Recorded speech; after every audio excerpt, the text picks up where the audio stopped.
নমস্কার বন্ধু, আজ আপনাদের নিয়ে যাচ্ছি শ্রী শ্রী বিজয় কৃষ্ণ সাধন আশ্রম।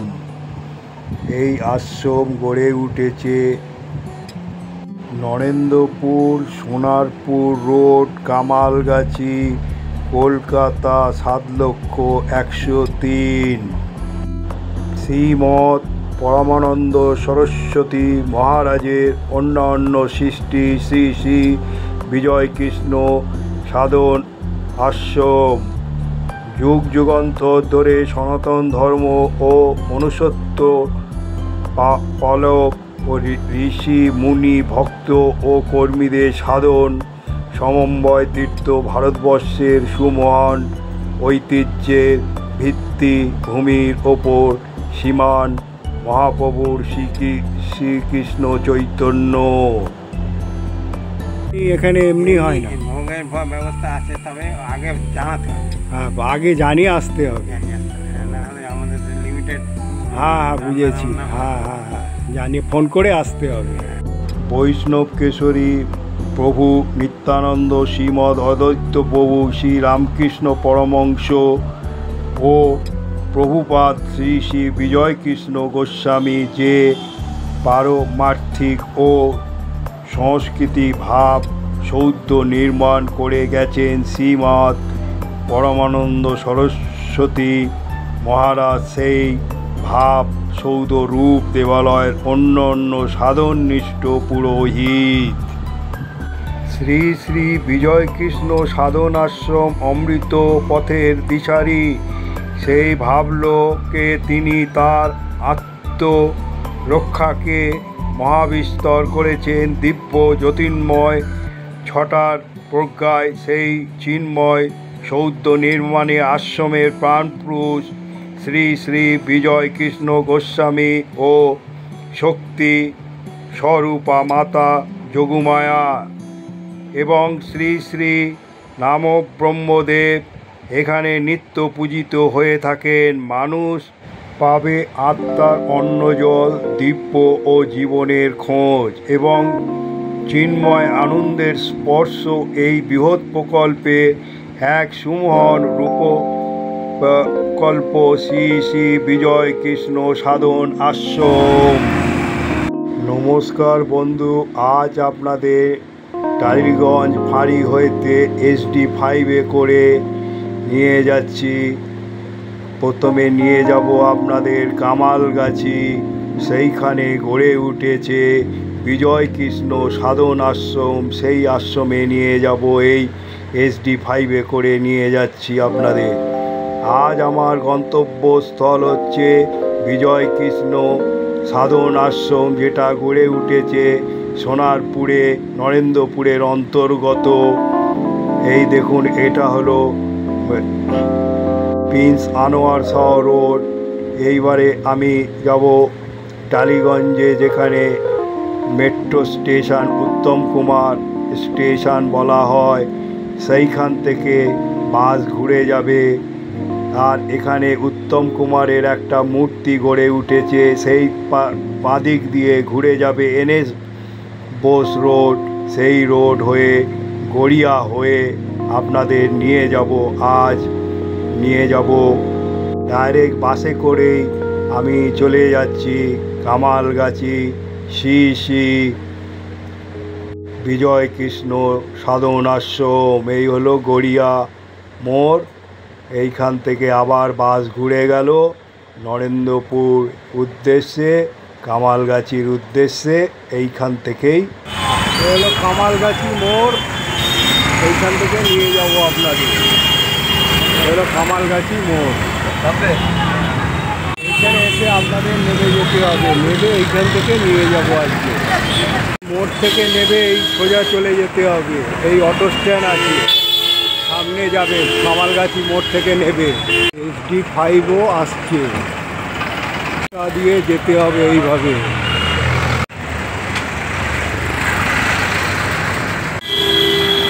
নমস্কার বন্ধু, আজ আপনাদের এনেছি শ্রী শ্রী বিজয় কৃষ্ণ সাধন আশ্রম, নরেন্দ্রপুর দক্ষিণ চব্বিশ পরগনা প্রতিষ্ঠাতা শ্রীমৎ স্বামী পরমানন্দ সরস্বতী মহারাজ।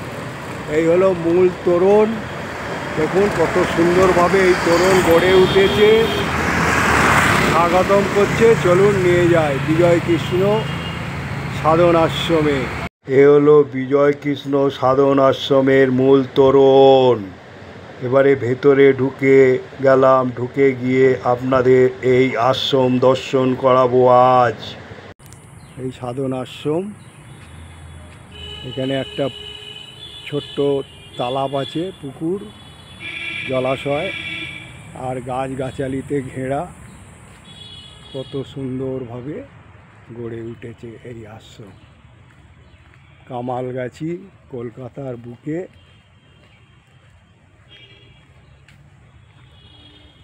কত সুন্দরভাবে এই আশ্রম গড়ে উঠেছে।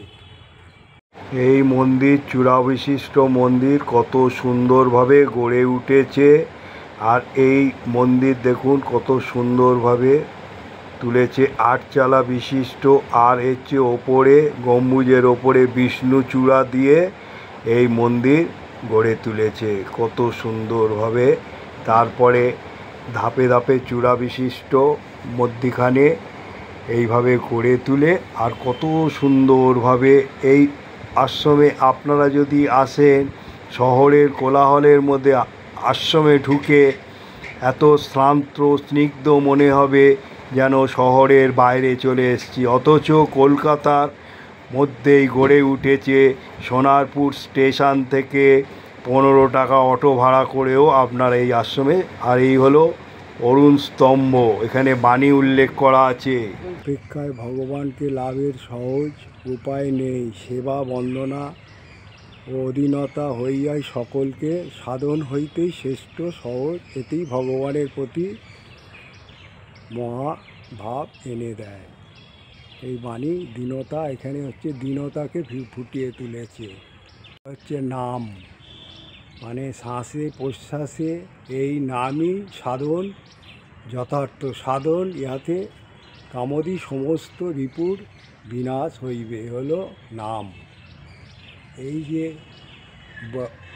এ হলো আহার, আহারে হচ্ছে সূক্ষ্মাঙ্ক দ্বারা মন গঠিত হয়, এ হলো আহার। এই বাণী এগুলো ফুটিয়ে তুলেছে। বিবোধি, যে ব্যক্তি ভগবান সম্পূর্ণ আত্মসাধন, এগুলো। মন্দিরে ঢোকার মুখে অরুণ স্তম্ভের ওপরে গরুর দেবতা বিরাজ করছে, সেটাও আপনাদের কাছে তুলে ধরলাম। এবং এই স্তম্ভের চারদিকে 4 বাণী উল্লেখ করা আছে। কত সুন্দরভাবে মনোরম পরিবেশে এই মন্দির গড়ে উঠেছে। দেখুন আম গাছ, কত প্রকারের গাছ এখানে আছে, কলা গাছ, আর তারপরে চাষ হচ্ছে দেখুন, সেগুলো তুলে ধরলাম। এই হলো চূড়া বিশিষ্ট মন্দির, এই হচ্ছে মূল মন্দিরে। চলুন আপনাদের এবারে এই মূল মন্দিরে নিয়ে গিয়ে প্রবেশ করাবো। কত সুন্দরভাবে এই মন্দির গড়ে উঠেছে।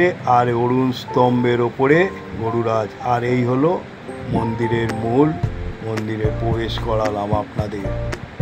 শ্রী শ্রী বিজয় কৃষ্ণ সাধন আশ্রমে এখানে যুগ যুগান্ত হচ্ছে মুনি ঋষি ভক্তদের এখানে তুলে ধরা হয়েছে।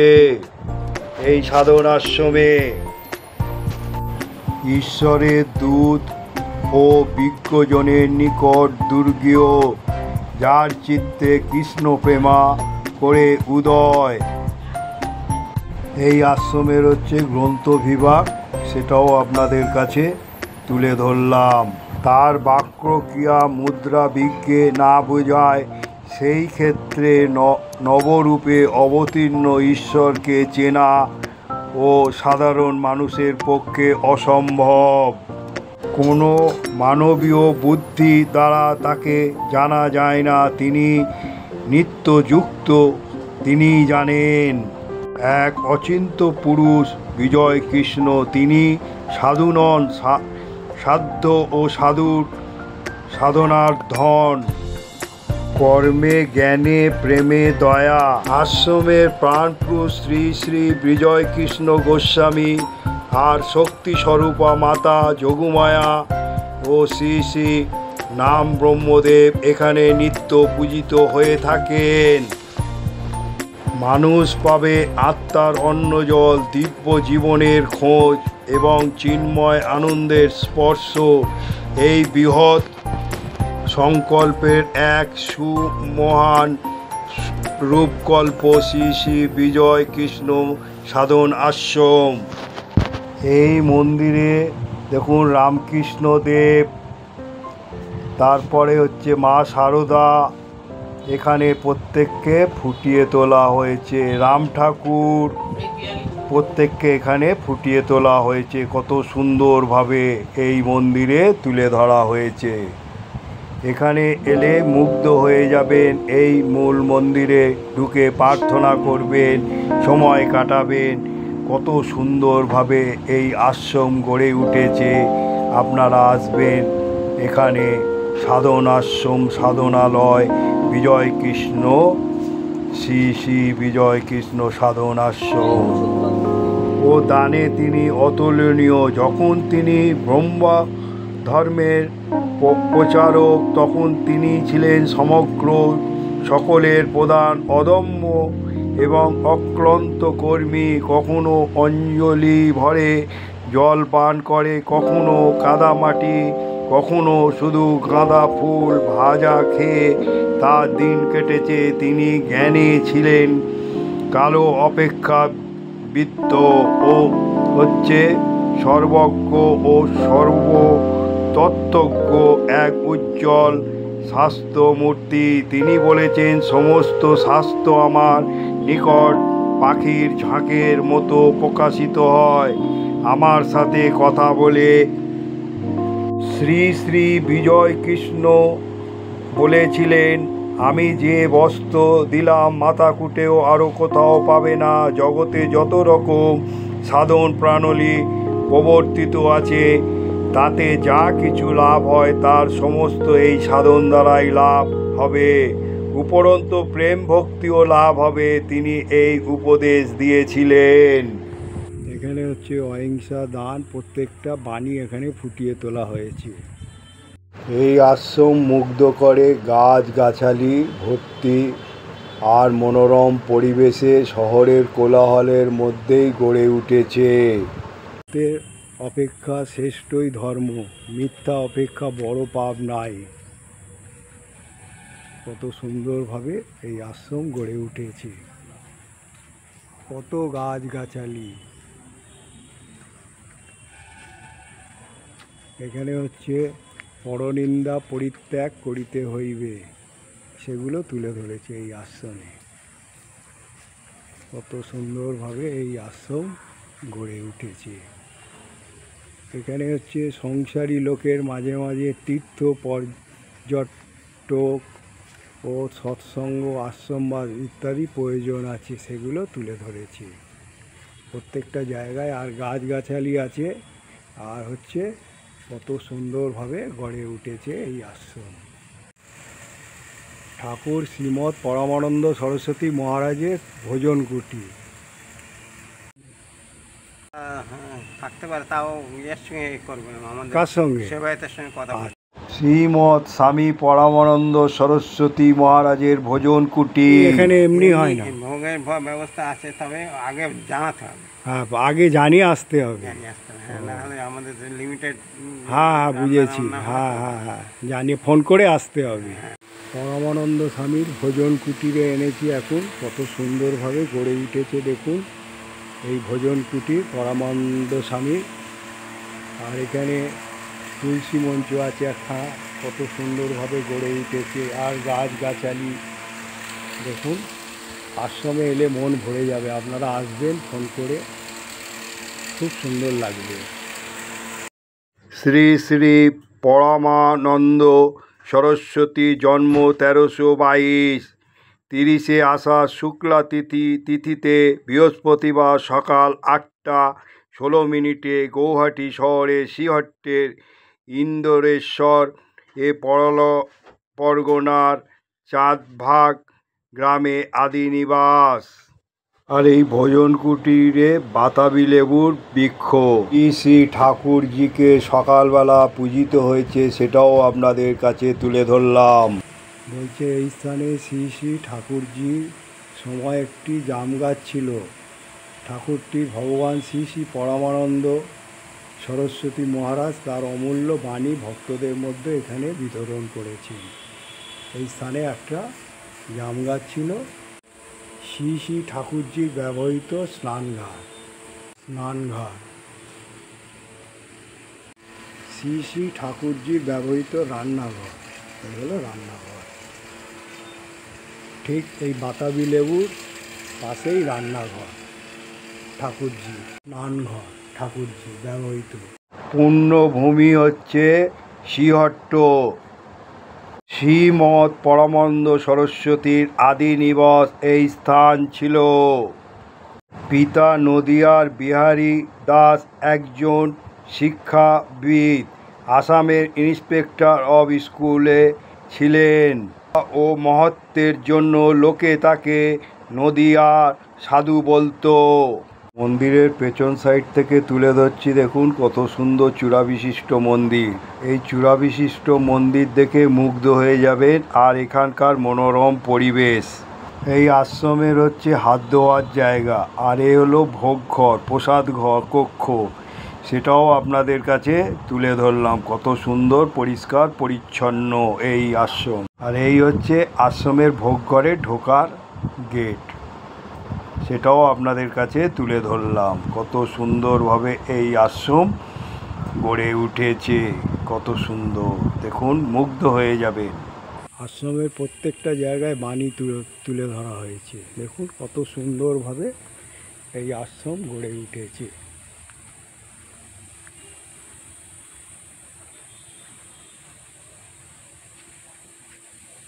এখানে কত বাণী উঠেছে দেখুন। এ হলো অফিস ঘর, office task board Shri Shri Bijoy Krishna Sadhan আশ্রমে অফিস ঘর বন্ধ আছে এখন। এ হলো পঞ্চযজ্ঞ, প্রতিদিন পশু পাখি কীট পতঙ্গের সেবা ও বৃক্ষলতার সেবা, দেব সেবা, নিবেদিত বস্তু আহার এবং সৎ গ্রন্থ পাঠ। এখানে বলছে আশ্রম পরিষ্কার রাখুন, যেখানে সেখানে থুতু কম ময়লা ফেলবেন না, আশ্রমের পবিত্রতা রক্ষা করুন। আশ্রমে এসে মুগ্ধ হয়ে যাবেন। পুরো এরিয়ার আশ্রমটা দেখুন। আর এই আশ্রমের যে এখানে ঘরগুলো আছে, এখানকার আশ্রমের কর্তৃপক্ষরা থাকে এবং সেই আশ্রমের সেই ঘরগুলো আপনাদের কাছে তুলে ধরলাম। আর এই আশ্রম খোলে হচ্ছে সকাল 5টা থেকে 12টা, আর বিকেল 4টে থেকে রাত্রি 8টা পর্যন্ত খোলা থাকে। শ্রী শ্রী স্বামী পরমানন্দ এই পুষ্করিণীতে স্নান করত, সেটাও আপনাদের কাছে তুলে ধরলাম। কত সুন্দরভাবে এই পুষ্করিণী এখনও বাঁধানো আছে, দেখুন এখানে উল্লেখ করাও আছে। এই আশ্রমের পবিত্র পুষ্করিণী, সেটাও তুলে ধরলাম। এই আশ্রমে ভোগেরও ব্যবস্থা আছে, কিন্তু 2 দিন আগে ফোন করে আসতে হবে। ভোগের কোনো মূল্য নেই, তাই আমি এখানে ফোন নাম্বার দিয়ে দেবো কর্তৃপক্ষের। এই আশ্রম আপনাদের আমি দেখিয়েছি টালিগঞ্জ থেকে SD5-এ নেবে চলে আসা যায়, কিন্তু আর একটা উপায়, সোনারপুর থেকে আপনারা সাউথ সেকশানে সোনারপুর স্টেশন থেকে নেবেও চলে আসবেন অটো ভাড়া দিয়ে 15 টাকা অটো। আর এই আশ্রমের সৌন্দর্যগুলো আপনাদের কাছে তুলে ধরলাম। এটাও একটা ভোগঘরের গেট। আর এই চূড়া বিশিষ্ট আশ্রম দেখুন, মূল মন্দির কত সুন্দরভাবে গড়ে উঠেছে। আর এই পুরো এরিয়া মনোরম পরিবেশ, গাছগাছালি, শহরের কোলাহলের মধ্যেও এত সুন্দরভাবে গড়ে উঠেছে। আপনারা এই আশ্রমে একদিন সময় কাটাবেন, শীতকালেও আসতে পারেন, পুজোর সময়ও আসতে পারেন, তাই আমি তুলে ধরছি। আর এই খুব মুগ্ধ হয়ে যাবেন এই আশ্রমে এসে। সত্যি আপনারা এই আশ্রমে আসবেন, এসে মুগ্ধ হয়ে যাবেন। শহরের কোলাহল মুক্ত বায়ুও পেয়ে যাবেন। এখানে। আর দেখুন চূড়া বিশিষ্ট এই মন্দির কত সুন্দরভাবে গড়ে উঠেছে। একদিকে অরুণ স্তম্ভ আর এই মূল মন্দির, আর এই ঢোকার মুখে এইও একটা পুষ্করিণী আছে। আর এটা পুরো বাঁধানো রাস্তা আছে, কত সুন্দর পরিষ্কার পরিচ্ছন্ন করে গড়ে তুলেছে এই আশ্রম। একটা দিন পুরো সময় কাটিয়ে চলে যেতে পারেন। আর এ হচ্ছে অতিথি নিবাস। নমস্কার বন্ধু, আজ আপনাদের নরেন্দ্রপুরে বিজয় কৃষ্ণ গোস্বামী সাধন আশ্রমে এনেছি এবং এখানে কিভাবে আসতে হয় সেটাও তুলে ধরেছি। এখানে ভোগের ব্যবস্থা আছে সেটাও আমি বলেছি এবং ভোগঘর দর্শন করিয়েছি, মূল মন্দির দর্শন করিয়েছি। এখানে যে পুষ্করিণীতে স্নান করতেন সেটাও তুলে ধরেছি, এখানকার পরিবেশও তুলে ধরেছি। আর এখানে যে শ্রী ঠাকুরের ভজন কুটি আছে সেটাও তুলে ধরেছি। এইগুলো দেখার পর আপনারা একটা করে লাইক করবেন, যত শেয়ার করবেন লোকে জানতে পারবে। এবং বলবো এখনও যারা সাবস্ক্রাইব করেননি অল বেল বোতামটা টিপে দেবেন। আমি যখনই কোনো ব্লগ বানাবো আপনারা পেয়ে যাবেন। আপনারা ভালো থাকুন, সুস্থ থাকুন এবং মতামতে জানাবেন এটা দেখার পর কীরকম লাগলো। এই বলে আমি আমার গন্তব্যস্থলে চলে যাব। জয় বিজয় কৃষ্ণ গোস্বামী।